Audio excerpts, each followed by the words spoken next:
जय भवानी, जय महाराणा, जय राजपूत। मंच पर आसीन मेरे सभी पूजनीय, आदरणीय हमारे समाज के बुजुर्ग, मैं इन सभी को हाथ जोड़कर चरण स्पर्श करता हूँ। साथ ही हमारी माताएं, बहनें और मेरे बड़े भाई जो उपस्थित हैं उन सभी को भी प्रणाम करता हूँ। मेरे साथियों को राम राम, छोटों को प्यार और आशीर्वाद। हम अपनी बात कुछ दूसरी तरह शुरू करेंगे और शुरुआत कुछ इस तरह करेंगे। सबसे पहले अपने बुजुर्गों से क्षमा मांग लेता हूँ, पहले ही कुछ गलती हो जाए तो, कि विश्वास और घमंड में बहुत ही महीन सा फर्क होता है। मैं कर सकता हूं, ये मेरा विश्वास है। मैं ही कर सकता हूं, ये मेरा घमंड है।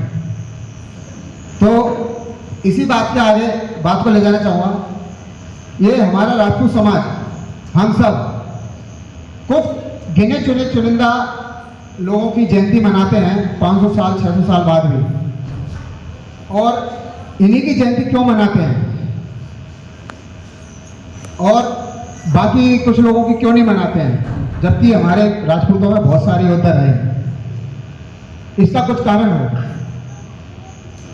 हम क्यों गिने चुने लोगों की जयंती क्यों मनाते हैं और 600 साल बाद यदि इन्हें याद कर रहे हैं 1000 साल बाद, तो उसका भी कुछ कारण होगा। तो हम इनकी जयंती इसलिए नहीं मनाते कि ये राजा महाराजा थे या बहुत पैसे वाले थे या रुतबे वाले थे।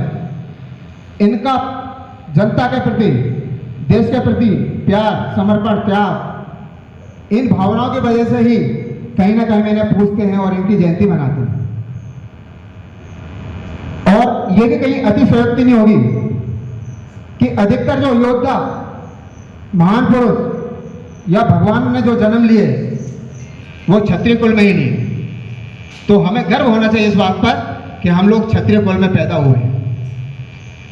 इसी बात को आगे ले जाते हुए बताऊंगा कि हमारे लिए गर्व का विषय है, क्षत्रिय कुल में पैदा हुए हैं। लेकिन ये सोचने का विषय है, क्या हमने, या ये बीच में जो 200-300 साल निकले हैं, 400 साल निकले हैं, उस बीच में कोई भी होता है या कोई व्यक्ति ऐसा पैदा नहीं हुआ जिस पे लोग घमंड कर सकें, जिसको पूजनीय दृष्टि से देख सकें, या ऐसा कोई व्यक्ति पैदा नहीं हुआ जो समाज को, सभी को एक साथ लेके पूरे देश में एक झंडा लहरा सके राजपूत समाज का। और जहां तक हमारी जानकारी या नॉलेज है, शायद नहीं हुआ। 400-500 साल से इस चीज का सूखा पड़ा हुआ है। हमारे बुजुर्गों ने बहुत प्रयास किए लोगों को जोड़ने के लिए, कार्यक्रमों को करने के लिए, लेकिन बड़ी विडंबना है कि यदि हम एक कार्यक्रम करते हैं तो वहां एकता की जगह 2-4 ग्रुप बन जाते हैं। ये हमारे लिए बड़ा दुर्भाग्य है कि जिस समाज में इतने महान योद्धाओं ने, महान लोगों ने जन्म लिए, उस समाज का और उस समाज के लोगों का या अपने पूर्वजों के किसी भी बात का अनुसरण हम लोग नहीं कर पा रहे हैं। ये हमारे लिए शर्मिंदगी की बात है। हम कब तक अपने पूर्वजों की गाथाएं सुनाकर या उनकी युद्ध नीति सुनाकर या उनका महानता सुनाकर अपने आप को इस रूप में ढालते रहेंगे कि हाँ उनके खानदान के हैं। अरे हम कब कुछ करेंगे? अरे हम बहुत नहीं कर सकते, कम से कम समाज के नाम पे कुछ समय, अपना कुछ समय, कुछ पैसा, कुछ त्याग समर्पण नहीं दे सकते क्या? लोग अपने छोटे छोटे कामों के वजह से ऐसे महान कार्यक्रमों को छोड़ देते हैं। ये कहाँ से उचित है? काम सभी के होते हैं और उस समय लोग अपने राजकाज छोड़ देते थे। लोग अपना 1 घंटे का टाइम निकाल के नहीं आ पाते।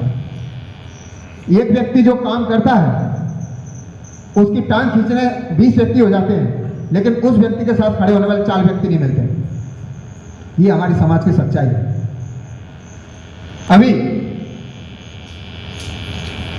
और बातें तो बहुत सारी हैं, लोगों को बुरा लग जाएगा। समाज में क्या चल रहा है कि मेरा और किसी एक का झगड़ा हो गया, उसको व्यक्तिगत समस्या ना समझ के सामाजिक समस्या बना देते हैं। 2 परिवारों का झगड़ा, उसको सामाजिक समस्या बनाने की कोशिश करते हैं। भाई समाज से ऊपर हर व्यक्ति नहीं हो सकता। समाज सबसे पहले है, देश सबसे पहले है। अपने व्यक्तिगत समस्याएं, व्यक्तिगत मामले अपने घर तक रखें और समाज के लिए यदि कुछ कर नहीं सकते हैं तो टांग भी ना अड़ाएं। समाज में हमारे बुजुर्गों के लोग बुजुर्गों को अवॉइड कर रहे हैं, उनके पास बैठना नहीं चाहते हैं, जबकि इनके पास बैठने से ज्ञान की एक बूंद भी तुम्हारा जीवन बदल सकती है। मानसिंह भाई साहब से हमारी बात चल रही थी और उन्होंने बताया वो कहाँ बैठते हैं, कैसे बैठते हैं। यदि हम बुजुर्गों के पास बैठेंगे तो हमें इतना सीखने को मिलेगा, जानने को मिलेगा, कहीं ना कहीं हमारे लिए आगे पूरे जीवन में काम आएगा। लेकिन हम लोग अपना समय फालतू कामों में खराब करते हैं। अपनी पढ़ाई लिखाई बिजनेस सब करना चाहिए, अच्छी बात है, लेकिन थोड़ा समय समाज के लिए भी देना अति आवश्यक है।